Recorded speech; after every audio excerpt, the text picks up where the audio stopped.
จากเราได้หน่อไม้มาแล้วครับเราก็จะมาตัดส่วนที่เราไม่เอาทิ้งไปนะครับบางส่วนมันก็จะแก่เกินไป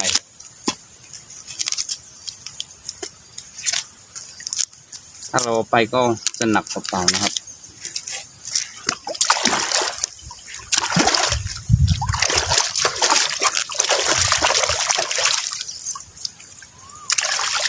นี่คือส่วนที่หัก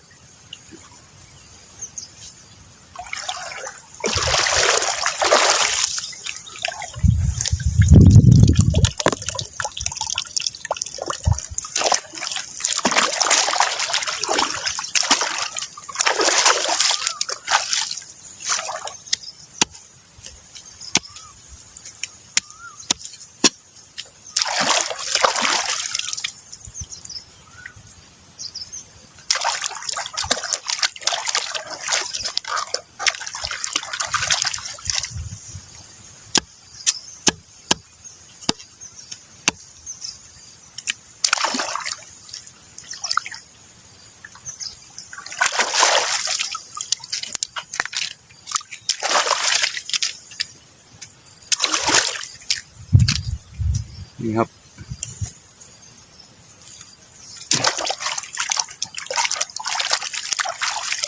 หลังจากที่เราล้างน้ำตัดหัวตัดหางทิ้งแล้วครับเราก็จะไปต้มให้สุกนะครับหน่อไม้เนี่ยครับถ้าเกิดว่าเราขุดเอาเราจะไม่ต้องต้มนานเท่าไหร่มันก็จะเปื่อยแล้วมันก็จะสุกแล้วถ้าเกิดว่าเราไปหักมาจากหน่อไม้ที่มันพ้นดินแล้วนะมันก็จะต้มยากหน่อยนะครับต้มนานๆถึงจะสุกแล้วก็รสชาติของมันก็ต่างกันเยอะเลยนะครับ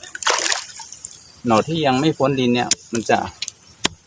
มีรสชาติที่หวานกว่าหน่อไม้ที่มันพ้นดินมาแล้วนะครับ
โอเคครับเรียบร้อยแล้วหมดแล้วนะครับ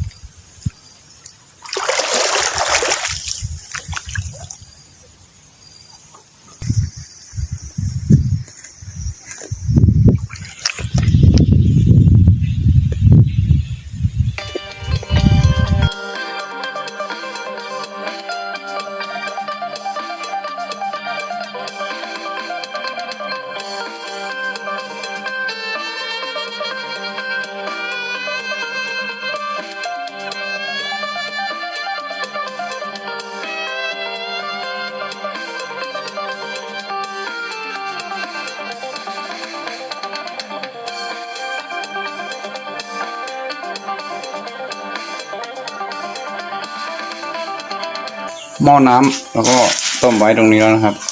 เราก็จะเอาหน่อไม้ใส่เข้าไป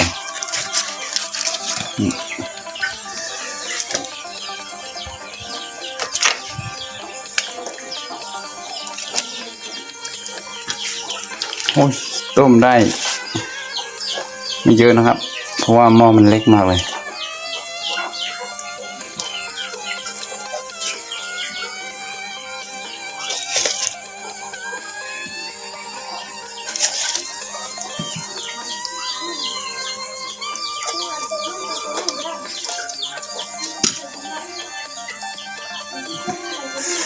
เต็มหม้อแล้วนะครับ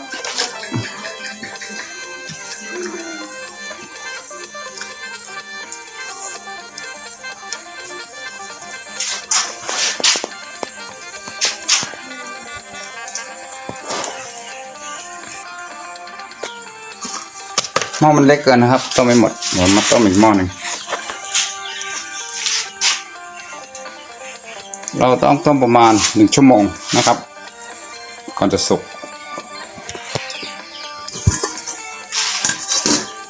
เข้าไปแบบนี้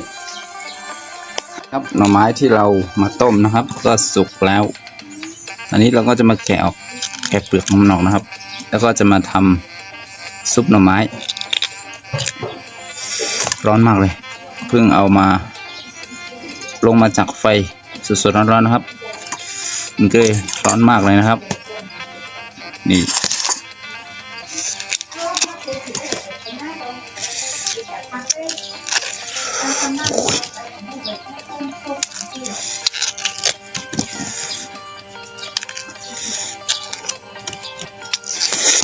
ร้อนมากเลยเดี๋ยวไว้ก่อนเดี๋ยวค่อยแกะอีกทีนึงพักไว้ให้มันเย็นแกะเปลือกมันออกนะครับ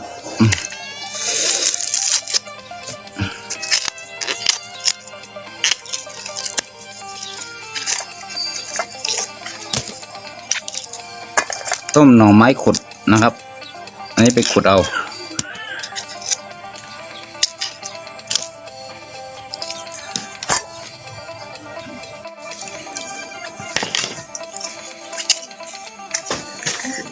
ให้พี่ชี้หนูนะสุกเลย ได้สุกแล้วเนี่ยกินพี่ไม่ได้แบบนี้มุกนี่ฮะเข้มไม่รู้อะไรละ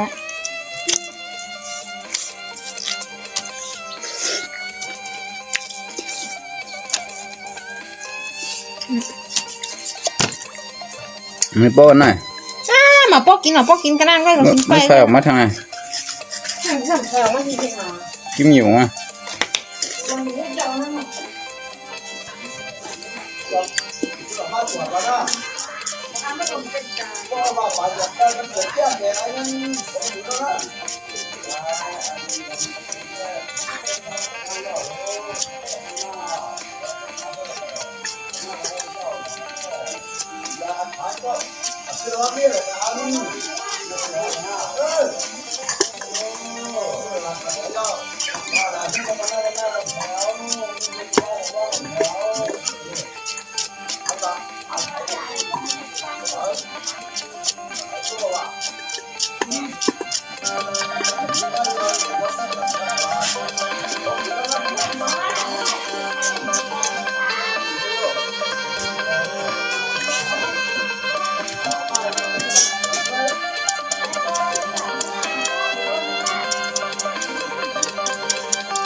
นี่ก็จะมาทำซุปหน่อไม้นะครับ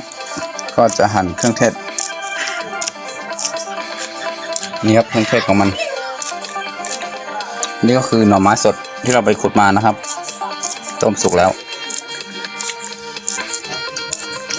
ซึ่งหน่อไม้ขุดนี้ครับมันมีรสชาติหวานมากเลยต่างกันกับหน่อไม้ที่อยู่บนดินนะครับส่วนเครื่องเทศก็จะมีใส่ใบมะกรูดกับใบขิงนะครับ